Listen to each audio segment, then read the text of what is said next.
one-off, but for most people in the Middle Ages, this was an academic problem. They couldn't read or write anyway.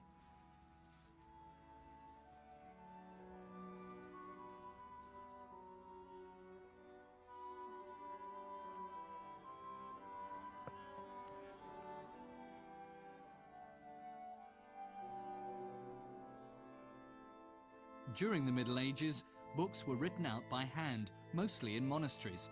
Often the monks would spend years on a work.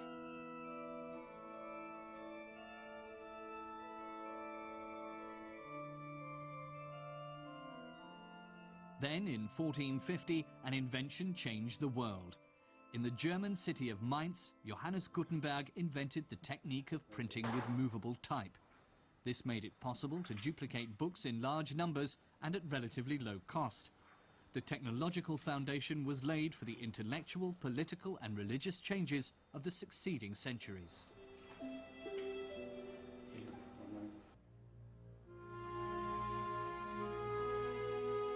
By the start of the 15th century, more and more of these page prints were coming onto the market.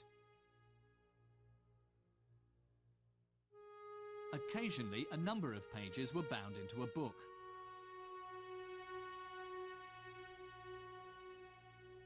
With financial backers, allowing him to go ahead with his enterprise.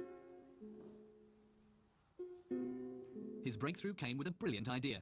He broke up his text into its constituent parts, letters, punctuation marks, and frequent combinations known as ligatures.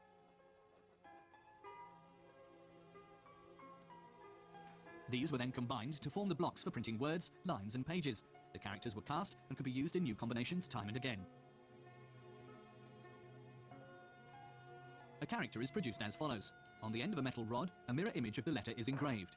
This is then pushed into softened copper, producing a pit in the shape of the letter. This matrix, as it's called, acts as the mould for the actual type, which is cast from lead. In order to manufacture the many letters needed quickly and in sufficient quantity, Gutenberg took another important step forward, inventing the hand-casting instrument. It consists of a rectangular channel. The matrix is inserted at one end and molten lead poured into the other.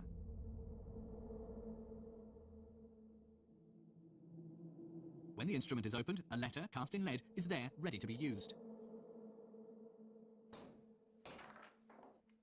As the matrix is reusable, an unlimited number of identical letters can be cast.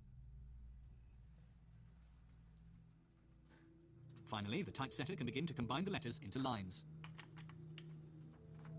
In the form, the lines or columns are combined to create the page layout as desired. The result is a mirror image of the page to be printed.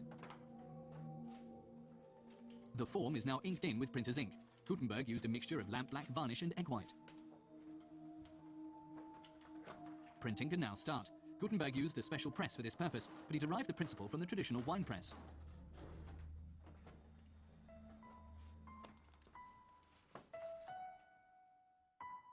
Gutenberg's first printed works were official documents, papal decrees,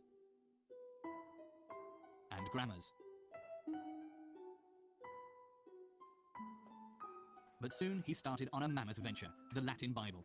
For this project he cast more than 100,000 pieces of type. For more than 2 years, Gutenberg's typesetters and printers worked on the first edition of 180 copies.